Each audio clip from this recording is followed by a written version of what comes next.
Is McDonald's actually a restaurant? I know, it sounds totally ridiculous to even ask that, right? But what if I told you the burgers, the fries, the shakes, they're really just the visible gears of a much larger, completely different kind of machine? Today, we're going to challenge pretty much everything you think you know about the world's most famous fast food empire. Welcome to today's Explainer. I'm absolutely pumped to unpack this for you because we're about to dismantle some huge misconceptions about this company. We're going to look at exactly how a single octagonal drive-in out in the California desert basically transformed into this compounding real estate and emotional powerhouse that literally conquered the globe. Okay, let's dive into this. We're decoding this empire through 5 core moves. First up, systematizing the kitchen. Second, franchising the dream. Third, owning the ground. Fourth, selling the feeling. And finally, how the whole machine adapts to survive. All right, part 1. Systematize the kitchen, moving from craft to factory. So our story doesn't actually start with Ray Kroc. It really begins in the 1940s with Dick and Mac McDonald.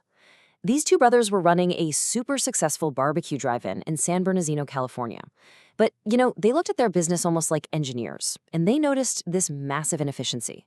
Car hops were just too slow, dishes kept breaking, and their giant menu meant they needed highly skilled cooks. They realized that almost all of their profits were coming from literally one thing: hamburgers. So in 1948, they did something kind of crazy. They completely shut down a perfectly profitable working restaurant just to rebuild it around one radical metric: speed. They actually went out to a local tennis court and drew their new kitchen layout in chalk. No joke. They had their crew physically mime flipping burgers, walking through the exact motions to eliminate every single wasted step. They called this the speedy service system. They slashed the menu to just a handful of items. They ditched the car hops completely. Now customers just walked right up to a window. They swapped glass plates for paper packaging to basically eliminate dishwashing. And most crucially, they divided the labor. Instead of one cook making your whole meal, one person grilled, one dressed the bun, one fried, they dragged the restaurant industry kicking and screaming into the factory era. And doing this dropped the price of a burger to just 15 cents while guaranteeing identical quality every single time. Moving on to part 2, franchise the dream, scaling perfection. Now, here is where Ray Kroc enters the picture. Back in 1954, Kroc was a 52-year-old, kind of struggling milkshake machine salesman. But when he saw the brothers' system in action, it was like a lightning bolt. He instantly envisioned a national empire. But to get this, you have to understand the profound difference between these guys.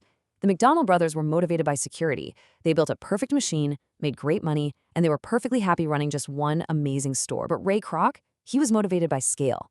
He'd spent his whole life selling other people's products and felt like he was running out of time. He was relentless, honestly almost desperate, to build a national empire from coast to coast. And so he managed to convince the brothers to let him become their national franchising agent. But Kroc knew something important. Humans are the greatest threat to any standardized system. If a burger in Illinois didn't taste exactly like a burger in Texas, the whole illusion falls apart. So he enforced this uncompromising creed: Q, S, C, and V. That stands for quality, service, cleanliness, and value.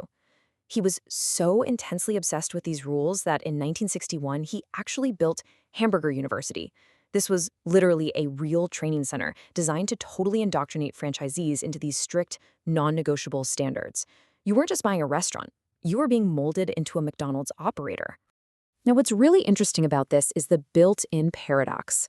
While operations and cleanliness were insanely rigid, the company was surprisingly open to good ideas coming from the ground up. I mean, the Big Mac, that was invented by a franchisee in Pittsburgh who just wanted a bigger sandwich for local steelworkers.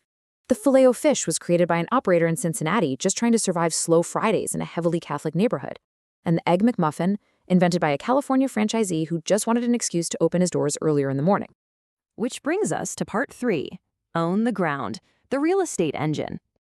Okay, so despite Kroc's amazing operational success and all this massive expansion, in the early days, the guy was practically broke. And it was entirely because of his contract, 1.4%. That was the tiny, tiny sliver of a 15-cent burgers sales that Kroc was actually allowed to keep. That barely covered the costs of his own staff, let alone his travel to supervise new store openings.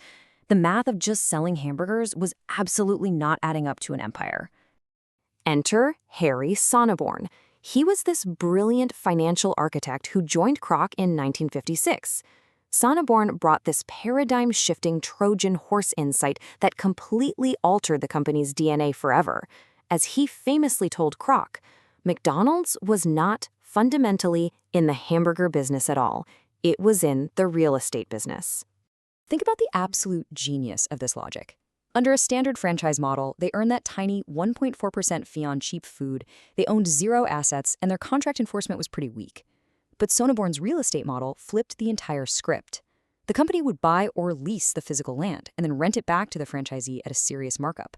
So now, their income source was escalating rent, their asset base was appreciating real estate, and their enforcement power, the ultimate threat of eviction if a franchisee let their quality slip. By doing this, they secured a massive, compounding fortune. The burgers? The burgers were really just the engine that paid for the real estate. All right, part 4, sell the feeling, the emotional moat.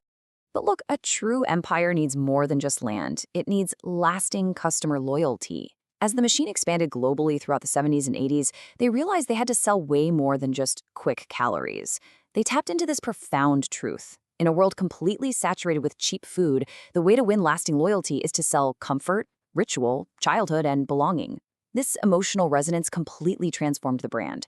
For local families, it was a reliable treat, a slice of modern Americana. And for international travelers, those golden arches became this sort of embassy of familiarity, an island of total predictability in a foreign place, where you knew the bathrooms were clean and the system just made sense. And this brilliantly illustrates their calculated strategy of manufacturing nostalgia. They brought in the Ronald McDonald character to be this super friendly face for the brand. They built those elaborate outdoor playgrounds, they tied collectible toys to huge movie releases, and of course, in 1979, they invented the Happy Meal, perfectly packaging a kid-sized meal in a fun box with a toy. They even extended this into genuine compassion with the Ronald McDonald House charities. These specific tactics engineered incredibly deep emotional moats right into the minds of children, locking in this lifelong family loyalty that competitors literally couldn't touch. Finally, part 5, the machine adapts, surviving the crisis. Of course, every great system eventually crashes into a world it wasn't built for. By the turn of the millennium, this massive icon of American consumerism became a huge lightning rod for cultural backlash. Their relentless strategy of just opening more and more restaurants blindly, it finally hit a brick wall. In the 1990s, the McLibel trial in the UK did some serious PR damage. Then in the early 2000s, you had rising obesity lawsuits and the massive cultural shockwave of the documentary Super Size Me. And then the unthinkable actually happened. In the fourth quarter of 2002, the company reported its first ever quarterly loss. The great growth machine had officially sputtered. So, how did they respond? Well, this is the crucial part. They rolled out a strategic framework called the Plan to Win. It was a massive pivot. They decided to stop expanding blindly and opening locations that were just cannibalizing each other's sales. Instead, they focused entirely on squeezing more value out of the restaurants they already had. They went right back to the basics, laser-focused on improving the customer experience, upgrading food quality, and doubling down on cleanliness. They rapidly retooled for the modern era. They completely phased out the supersize option and added premium salads. They massively expanded the McCafe line to grab a piece of everyone's daily coffee routine. They rolled out all-day breakfast, which was just a huge hit. And they totally modernized the physical stores, adding self-order kiosks, partnering with delivery apps, and eventually launching the My McDonald's Rewards program. That last one was a game changer, turning totally anonymous foot traffic into highly trackable loyalty data. These continuous adaptations, which, by the way, perfectly positioned them to survive the COVID-19 pandemic, proved this machine could completely reinvent itself without ever losing its core logic. Which brings us to today. To put this in perspective, right now, this machine operates roughly 45,000 restaurants worldwide, pulling in an absolutely astonishing $27 billion in revenue. That is absolute proof of the durability of a system that Dick and Mac McDonald literally sketched out with chalk on a tennis court way back in 1948. So what does this all mean for us? Well, I want to leave you with a bit of a provocative thought as we wrap up this explainer. Take a look at your own life, your own projects, maybe your own business. What part of what you do is just the burger, the visible product, and what is the underlying machine that actually generates the real value and scale? Once you start learning to spot these hidden systems around you, I promise you'll start seeing the whole world in a completely different way. Thanks so much for hanging out with me today, and keep looking for those machines hidden right in plain sight.